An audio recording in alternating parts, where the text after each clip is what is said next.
বন্ধুরা, তোমাদেরকে সুপ্রভাত জানিয়ে আজকের ব্লগটি শুরু করছি। আর এই যে দেখো, বর্ষার মেঘে ঢাকা আকাশটা যেন আজকে তাড়াতাড়ি আমাকে ঘুম থেকে ডেকে দিয়েছে। সকাল হতে না হতেই ঘুম ভাঙতেই চলে এলাম ছাদে। অনেক দিনই ভাবছি যে সকালের ভিউটা তোমাদেরকে দেখাবো, আমার ছাদ বাগানের ভিউটা। আর চারিদিকে দেখো, বাতাসও বইছে খুব জোরে জোরে, খুব ভালো লাগছে, মনে হচ্ছে যেন একটা ফ্রেশ মর্নিং। আর এই দিকে দেখো কত ফুল ফুটে আছে কিন্তু গাছে। অন্যদিন তোমাদের যখন দেখাই তখন কিন্তু আমার ঠাকুরের সেবার জন্য অনেকটা ফুল তোলা হয়ে যায়, তাই দেখাতে পারি না। কিন্তু আজকে দেখো চারিদিকে কিন্তু গাছে যেন ফুল ফুটে আলো হয়ে আছে, আর সত্যি খুব ভালো লাগছে। সকালবেলার এই মর্নিংটা যেন মানে একটা আলাদা অনুভূতি এনে দেয়। আর এই দেখো, এবারে কিন্তু চলে যাচ্ছি মলিদের পন্ডের দিকে। আর যেতে যেতে চোখে পড়লো এই বেচারা বেগুন চারার দিকে। জানি না এটা হবে কি না। তো চলো, মলিদের পন্ডে তো চলেই এলাম। আর এই যে দেখো, বেচারা কিন্তু খাবার জন্য খুব ছটপট করছে।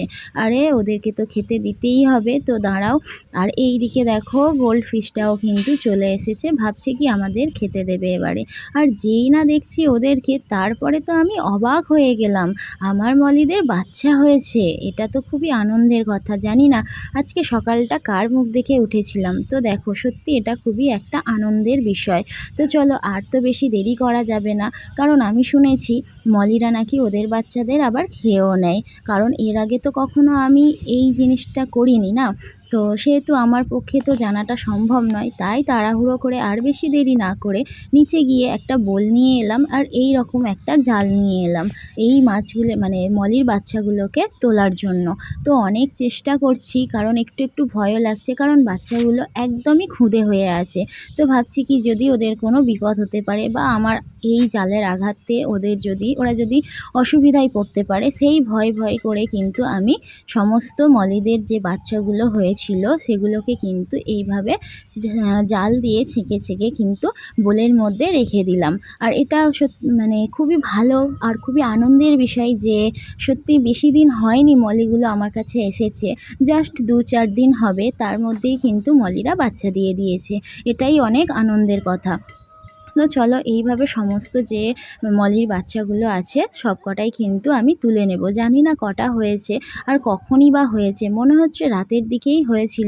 আর সত্যি কথা বলতে কি, ব্যাপারটা আমার কাছে কিন্তু সত্যি খুব আনন্দের। এরকম সকাল সকাল উঠে এমন একটা আনন্দের খবর, খুশির খবর পাবো, এটা কখনোই কিন্তু কল্পনা করিনি। সত্যি আমার খুব আনন্দ হচ্ছে, মলির বাচ্চাদের এইভাবে ধরছি, আর এই রকম ঘটনা আমার সাথে ঘটছে বলে আগে অনেক দেখেছি, বাট নিজের জীবনের সাথে আজকের এই প্রথমবার হলো। আর এই দিকে দেখো, আমার মলিদের বাচ্চা খুঁজতে গিয়ে আমার শাপলা পাতার অবস্থাগুলো আমি কি করে ফেলেছি।